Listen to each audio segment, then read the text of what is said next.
The forest felt wrong the moment they stepped into it. The trees were tall and twisted, their branches reaching overhead like skeletal arms, forming a tunnel. The moon was a thin crescent, barely bright enough to illuminate the narrow path stretching forward. Mist curled around their ankles, drifting across the ground like it had a mind of its own. Malik led the way, insisting this shortcut would get them home faster. Tasha stayed close behind him, uneasy but unwilling to walk alone. Bri and Jay followed, glancing back every few seconds to make sure the entrance was still there. But the deeper they walked, the darker it became.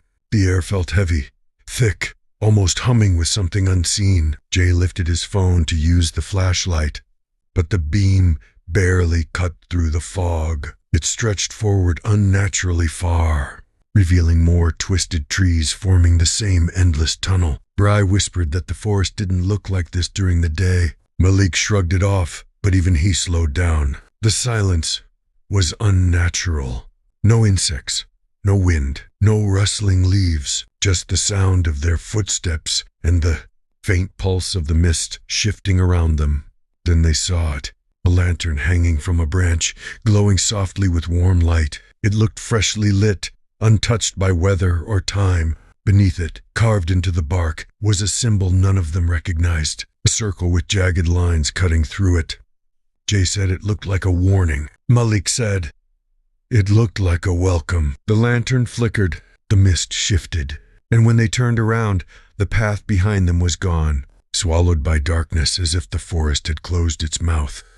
They froze, staring at the darkness where the path used to be. Bri stepped back, but the mist rose higher, curling around her legs like fingers. Malik tried to stay calm, saying they just needed to keep moving forward until they found another exit. But the forest didn't feel like it had exits. It felt like it had intentions. They walked toward the lantern, its glow steady and warm, almost inviting. As they passed beneath it, the symbol carved into the tree seemed to pulse. Tasha touched Malik's arm, whispering that they shouldn't go any farther. But the lantern ahead flickered again, and another appeared deeper down the path. Then another. A trail of glowing lights stretched forward, each hanging from a twisted branch, each illuminating more symbols carved into the trees. Jay said, "It looked like someone set this up." Bri said, "It looked like a ritual." Malik said, "It didn't matter. They needed to keep moving." The deeper they walked, the more lanterns appeared,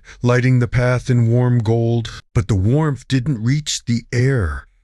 The forest remained cold, silent, watching. They reached a clearing where the lanterns formed a circle around a campfire that burned without smoke. Symbols were carved into the surrounding trees, glowing faintly. An altar stood behind the fire, covered in cloth marked with the same jagged circle. Skulls lay scattered around it, arranged deliberately. Tasha grabbed Bri's hand. Jay whispered that they needed to leave. Malik stepped closer to the fire. The flames rose higher, shifting colors, and the forest exhaled. The exhale was soft at first, like a breeze moving through leaves. But there were no leaves. The sound grew louder, deeper, like something massive breathing beneath the ground. The fire pulsed with each breath, rising and falling in perfect rhythm. Malik backed away, finally shaken. Bri pointed toward the trees. The symbols carved into the bark were glowing brighter, spreading across the trunks like veins of light. The lanterns flickered in unison. Jay said they needed to run, but the path behind them had changed again. The lanterns now formed a straight line leading deeper into the forest, away from the clearing. Tasha said the forest was guiding them. Bri said it was trapping them. Malik said they didn't have a choice.